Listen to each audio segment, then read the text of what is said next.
Yeah, I mean, I think it's certainly much more enjoyable. But I mean, when you play at Indiana, it's only an hour from home for me. So a lot of my family, friends can really come out and show support. So last year I just felt really jittery. It was the first time I had played in front of them in a long time, and I just wanted to play well. And got caught up in the emotion of that and not just playing the game. And so this year I was just focused on trying to help my team win. Ryan, we look at you guys defensively, not just tonight, throughout the year. What areas specifically do you think you're better at as a team this year defensively? Yeah, I mean, I think we do a really good job of plugging, and our pack line defense is really tough on teams to get in the paint, and when you can't establish something inside by driving into the paint or playing through the post, we really dig when they hit the post. It's hard to score that's what every team wants to do, is play inside out.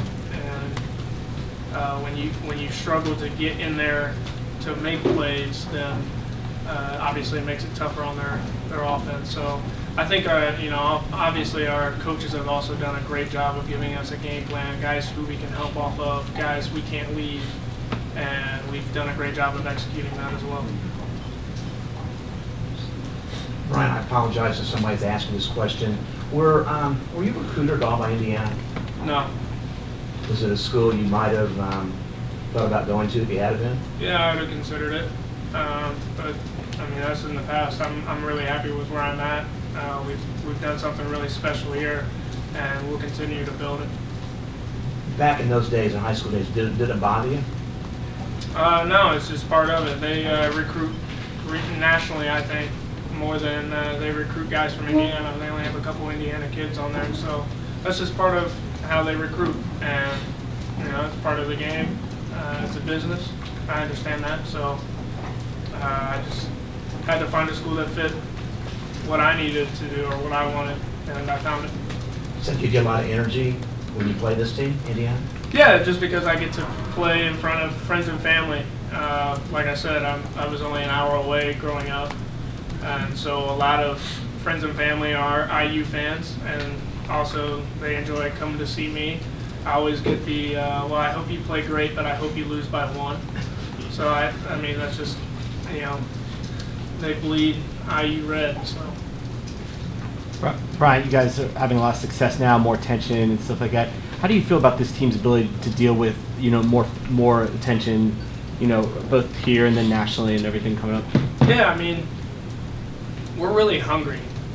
As far as we're not satisfied with what people are saying about us, we don't read that stuff. Coaches have done a great job of keeping that a priority, not reading into your headlines and not getting caught up into that, because we know really well it can go as fast as it can. So, and at the end of the day, there's only 2 stories that you guys are going to write about us, and we understand that. So, we'll either do something special and be different, or we'll be like every other Northwestern team, and that's the end of the story. So it's an easy job for you guys, and it's a fun job for us to change the culture. Brian, Indiana switched to a boxing one on you late. What did you think of that, and do you think you might see more of that going forward? I don't know. I was kind of surprised. Obviously, it's not something we prepared for, and I think you kind of saw that. It put us on our heels a little bit, so maybe teams will try that out. I'm sure we'll go through it in preparation for that against another team. But yeah, we'll see. I don't anticipate it, but teams and coaches in this league are really good. So if they think it bothered us or can affect us, then yeah, we might see it again. So last year you had an air ball for 3, and the crowd was rough on you. Yeah. Early on, you had one. Yeah, it slipped. Oh, it slipped. Okay. Yeah. Were you able to just be like, "Hey, that was a fluke"? Yeah, I mean, it didn't affect my confidence, because if I had actually shot it and I airballed it, then that would have affected it. But because it slipped, it was just like, it's part of the game. I was really into it, and so I mean, it's part of it. Everybody shoots one. It's all good.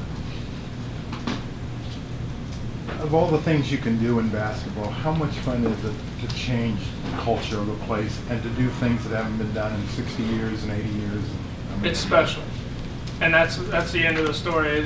For us, it's going to be really special when we do it, and I really believe that we're good enough too. There's things we have to get better at. We have to get a little bit tougher, and we can be really, really good. But I mean, like I said, we feel we are really good, but we can be even better, which I think is scary.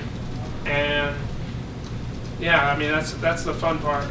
Going in each and every day and understanding what everyone thinks of this program and kind of allowing that to be a little bit of a fire in our bellies. And it stokes right there that, you know, we have to be different. Like this is over. This isn't the same Northwestern. Anything else? Yeah, tougher. What do you mean? Yeah, I mean, we just have to make tougher plays. I think they bullied us a little bit on the boards early. Offensively early, we were a little jittery. We can execute better. We turned it over late. There's a lot of things we can grow from, but you know, we put ourselves in great position to win the game. But like I said, there's Coach Collins, our staff, and definitely myself are never satisfied with a win. We always are in pursuit of perfection, but understand that it's not attainable.